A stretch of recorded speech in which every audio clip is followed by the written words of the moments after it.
Hey there, YouTube. How you doing today? Robert Summers. Thanks for coming on our channel here. Definitely want to thank all the subscribers that we have, those of you that are sharing this channel as we endeavor to help people get free from many of the dysfunctions that are operating in their life. It's been a real blessing to be able to come to you guys and help out. We have so many people contacting this ministry, telling us how these YouTube videos are blessing them, their family, and then of course our resources, which you can kind of see down here. Also our latest book, The Petrified Soul, where we talk about arrested development, has really done well. We just came out with that last week. Really have done very well in that. So many people have ordered that book already, got it in their possession, started reading it, and already the testimonies are coming in saying, I now understand why I think the way I think, why I behave the way I do, what the wound is, and how to get free. So I want to thank all of you that have got that book, and want to encourage you, if you haven't, to go ahead and check out that resource.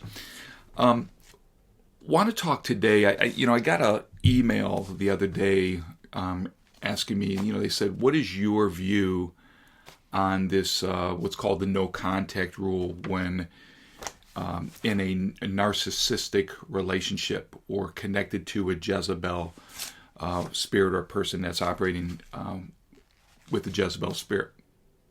Really, what was my view? What was my opinion? How did I kind of see that whole no contact strategy? Because it is a no contact strategy. And for those of you that don't know, it's a strategy that when one is in a relationship with a narcissist and it gets to the place where they need to break away, that there is support groups, there's counselors, there's people, there's tons of videos out there on YouTube that are telling people, well, just leave, and then with them, you have to have no contact.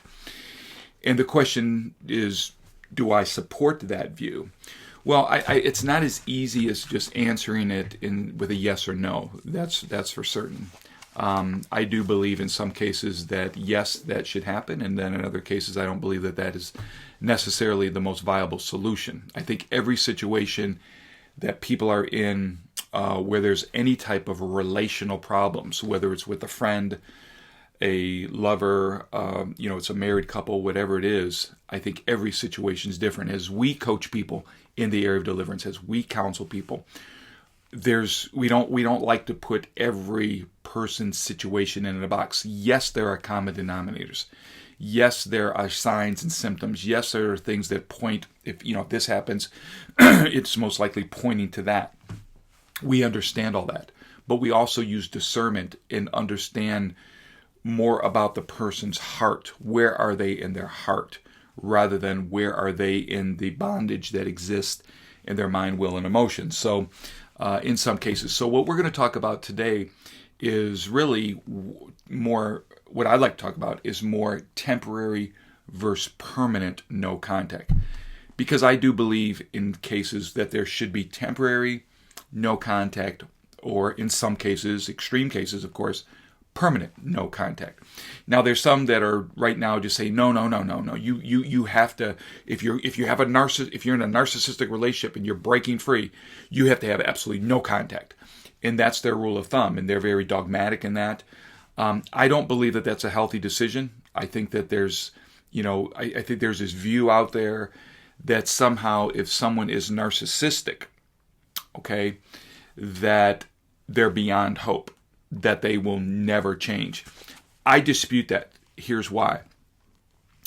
The power of God can turn the hearts of any person, or the heart of any person, okay? The power of God can radiate in their heart and allow the light to shine on the darkness.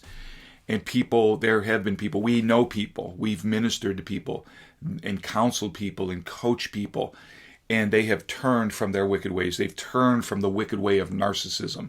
They've turned from that spirit of Jezebel and have repented, and their life has turned around. So to say that that can't happen. That may be true in the world. That may be true in the secular community because they do not understand the power of God, the anointing of God, the deliverance arrow of God being released into someone's life to where they can be made whole. So we believe that there is hope with those that are afflicted with a narcissistic personality, or, as we like to say, the spirit of Jezebel. Okay? We believe that those that are attacked or in a narcissistic relationship, or what's commonly referred to as the victim of narcissism, that they need deliverance as well. So we work with both sides. Yes, it is very true that someone that is narcissistic or somebody that is harboring a spirit of Jezebel, that it is difficult, that it's not an easy journey. We understand that. We agree with that. It is an insidious, wicked, dark spirit. However, we do believe in the power of God can rule and reign over everything and really shift the hearts of many people. So let's talk about this. So when should we go no contact, and when should it be permanent? Okay, where it's just for a season. And when should it be permanent? In other words, we're done, cut. One is an extreme, one's more of a strategy to, or a means to an end. Well, let's first off look at the different types of relationships, because I don't want to put people in the same box. I think someone that just met someone, let's say it's a guy and a girl that just met, perhaps they go on a date, whatever, and they kind of have a little bit of interest with each other. But and I'll use the girl, she doesn't, or the woman doesn't like the man anymore, and she wants to break away, but he's very dominant, controlling, manipulative, he's a stalker and all that stuff. I think that's pretty self-explanatory. Should you go no contact with that person? Yes. There really wasn't anything major there. There was no commitment there. You went out on a date, perhaps a few dates, whatever it may be. So, in a case like that, yes, I can see, employing some permanent no contact tactics and strategies in regards to that. Then you have another relationship. It could be a little bit more longer term than the one or two dates. Let's just say that it's been several months now. But that's not the person for you. Again, you want to break away from him or her. They become a stalker. You see narcissistic tendencies in that relationship, and you want to break away. Yes, not a problem. I could see employing some permanent no contact tactics, and we could talk about those in future videos. That's not what this video is about. Then you have the other one where you have a person that's perhaps pretty invested in the relationship. They've been with the person for a while, could be several years. They could be shacking. I know that's an old school term, but I'm old. They could be shacking or living together, involved in a promiscuous relationship. There was hope that perhaps one day there would be a marriage, have kids and all that stuff. But you really find yourself attached. You really find that your soul is tied to that person. You've been through the honeymoon stage where they treated you very well. Then all of a sudden it began to go into the devaluation stage, ultimately to the discard stage in that narcissistic push-pull relationship, where that Jezebel spirit is now dominating you. It's made you inferior. It's intimidating you. It's harassing you. It's manipulating, controlling you. Again, male or female, doesn't matter. Although I do agree that we see mostly more males that are narcissistic than women, but that's not always the case. All I said was we see more. I have seen dozens of women that are highly narcissistic and very Jezebelian and really attack the male, or in a marriage, the husband. But let's just say that this relationship, you find yourself very attracted to this person, very attached to this person. You wanted to break away. There's been a lot of different events. There's been a lot of abuse. Let's say there's been mental abuse, perhaps some physical abuse. But let's just talk about emotional or psychological abuse, gaslighting tactics released against you. You're sick, you're tormented, you're vexed. The stuff that you're going through, the mental anguish, very depressed, anxiety off the chain. But yet you want to break away, and sometimes you do. There's an argument, there's a fallout. You break away for a moment, you come back, because there's a codependency there's a link, there's a soul tie, something that continues to pull you back. Well, in a case like that, again, should you leave that situation and have a permanent no contact strategy employed? I think in that case, probably yes as well. Here's where it gets difficult. Okay, here's where it gets difficult. It's when there's a marriage, because marriage is a covenant. See, in all the other cases, there's no covenant. There's emotional investment. There's perhaps a monetary investment. There's clearly psychological investment. There's an attraction. There's, and there's some things that could be lost. But when you're talking about marriage, and then of course you introduce children, I do not believe that it's a healthy thing to say that and I know counselors that do this. They'll say, well, just leave your husband, go no contact, and all that other stuff. Yes, there are times where that tactic, strategy needs to be employed, and we'll talk about that in a moment. But if it's a situation, now hear me, okay? Because I know that some people get angry because they just say, no, you just have to leave and cut the person off and all that other stuff. No. If there's a marriage and there's some things going on, there's some psychological abuse, emotional abuse, there's gaslighting. I'm going to use, the males doing this to the female, the husbands doing this against the wife. You have this type of stuff that's happening. What can happen is the woman can go out and get, perhaps help, counseling, therapy, whatever, and there's nothing wrong with that. However, in many cases, because they do not understand the spiritual component, that Jezebel component of it, they have a tendency to fight with secular strategies only. So what they get down to is they go through their laundry list of things that you need to do, and then of course it becomes no contact, and that no contact can become very extreme. Now you have children involved. You have a husband-wife that, there could be some strings of love still attached, whatever. Yes, there's things that need to be healed. Yes, he needs deliverance. She needs deliverance. He needs healing. She needs healing. They both have they're wounded. Yes, he's a controller. Nobody's denying that. Yes, he's manipulative. Nobody's denying that. Yes, he's a narcissist. No one's denying that. But we have to use discernment in knowing what strategies to employ. And I'm a proponent for strategizing. I believe that every situation needs to have a game plan, okay? And it needs to be something that, let's say, someone comes to us and this is going on, we'll ask the right questions and then we'll assist them with a strategy, not to simply just break away, but to reconcile. See, reconciliation is what we do. Again, that's not to say we're not going to provide some counsel that says you need to go no contact permanently. There are cases for that. But by and large, if there's gaslighting, if there's psychological, manipulative things being done, evil words spoken, that is a time for perhaps separation. Okay? And during that separation, perhaps some no contact. Every situation's different. Okay? But not in every case. Okay? Also, I want to say this, is just because someone, be careful here, that you're not so predisposed to judging somebody as being a Jezebel or a narcissist, simply because they have narcissistic characteristics. Okay? I've seen people that have done things such as control somebody or manipulate. That's a great one. That doesn't necessarily make you a narcissist, okay, where you're diagnosed clinically as a narcissist, okay? There has to be much more than just you manipulated someone, okay? Have you ever manipulated someone? Probably in some case, some way, shape, or form, you probably have. I know I have.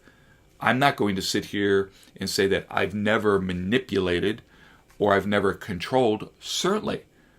I've been alive for a very long time. I've dealt with a lot of different people. I've been in business and whatever, and to some degree, that probably occurred. So I'm going to be transparent, but that doesn't necessarily make me a narcissist. Now, if it's chronic, if it's habitual, if it's something that is vindictive, hurtful, you do it in all the relationships you have. You do it in every situation. Obviously, that's simple, okay? But I'm talking about somebody that does something controlling isn't necessarily a narcissist or a Jezebel, okay? And we have to be very careful, but we do not indiscriminately diagnose people as being a Jezebel or a narcissist, okay? Now, that said, there are narcissists out there. And anyways, what our approach is when, especially married couples come to us, and let's just say, in this case again, the male is a narcissist, or the wife is accusing him of being narcissistic, then we will do our assessment. We always break them up and say, okay, well, let's talk to each one individually, understand the perspective, the story, and all that stuff, do some research, do some homework. This takes several weeks, and then we'll make a determination that that person has narcissistic characteristics or not, or Jezebelic characteristics or not, and really begin to work with each other to get to the wounded place in that person's life so that they can be made whole, they can be free, and ultimately get to the place perhaps where they come together. Okay? Now, if there is a person that's a narcissist involved, they're definitely a narcissist or in a Jezebel spirit, then even in that case, we will look to understand, well, what's going on?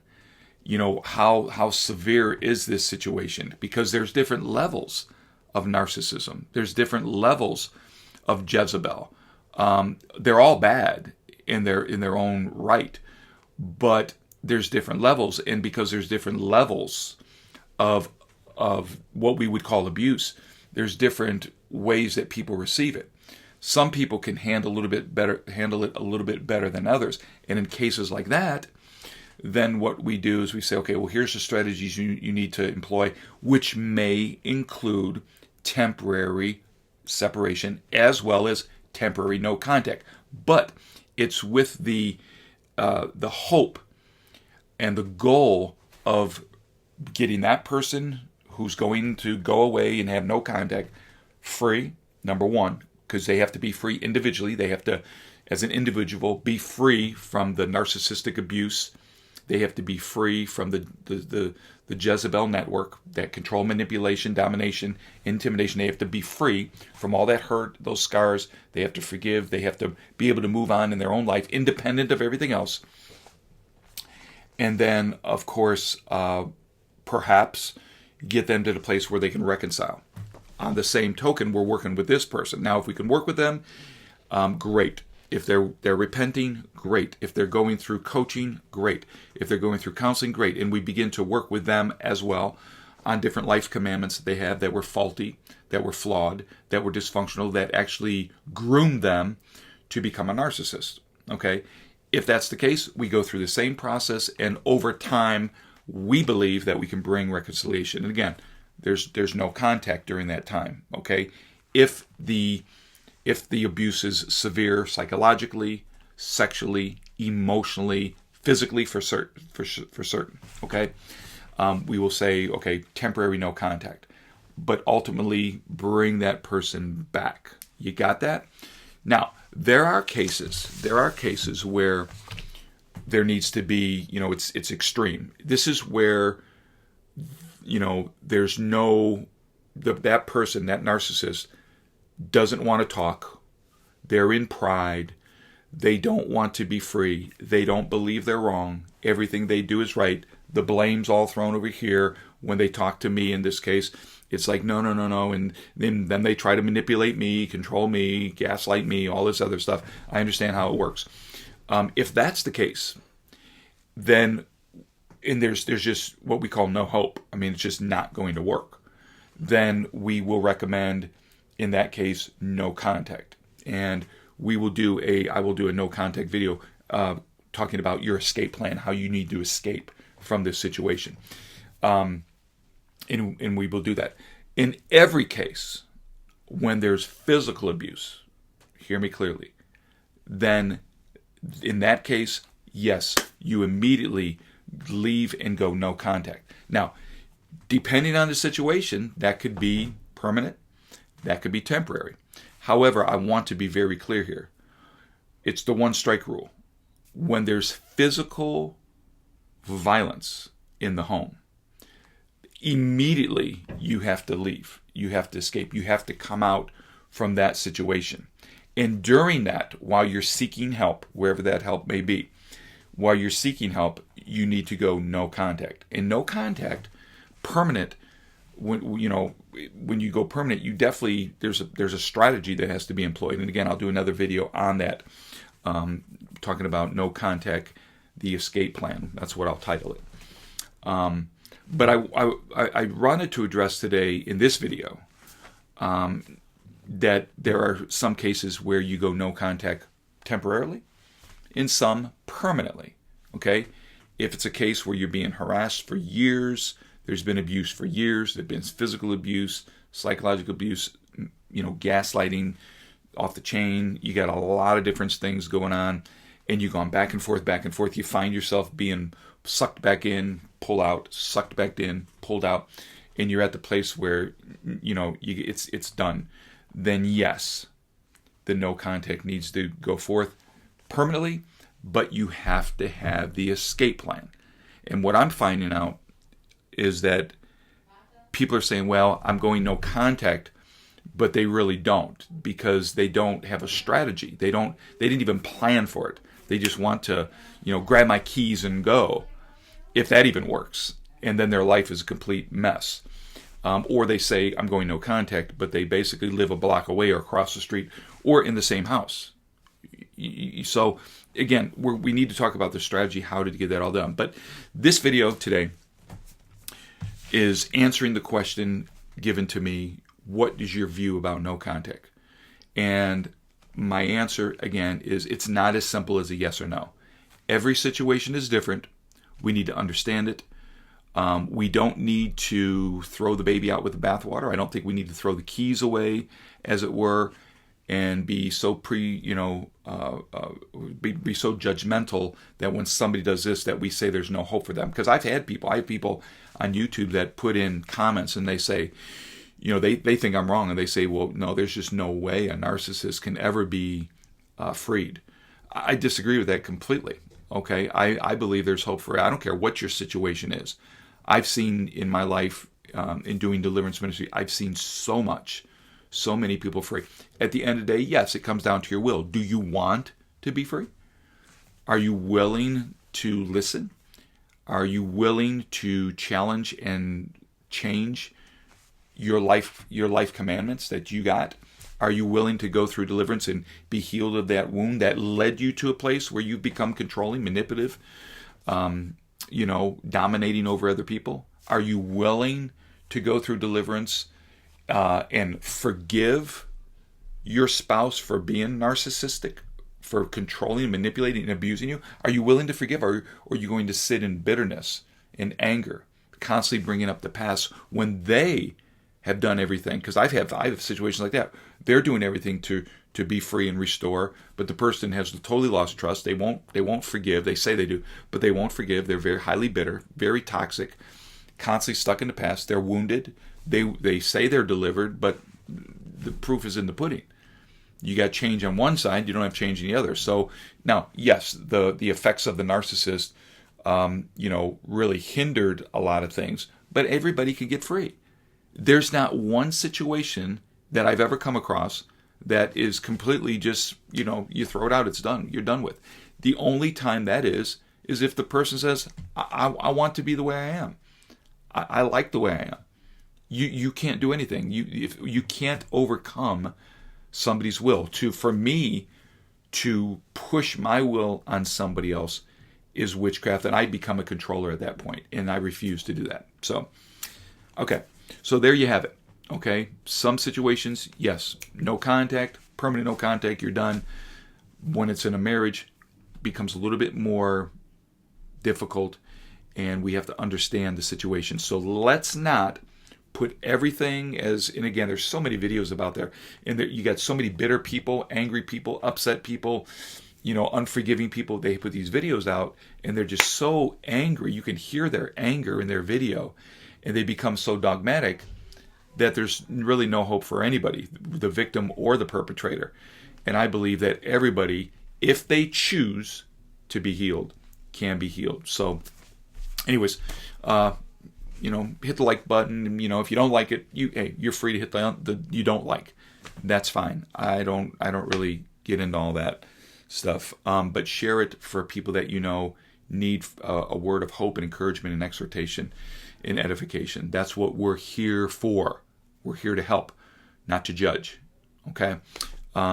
Support the ministry as God leads you. You can donate. Again, all that stuff's down there. Check out some of our resources. Subscribe if you're not a subscriber. We'll see you next time around. Okay? All right. God bless you.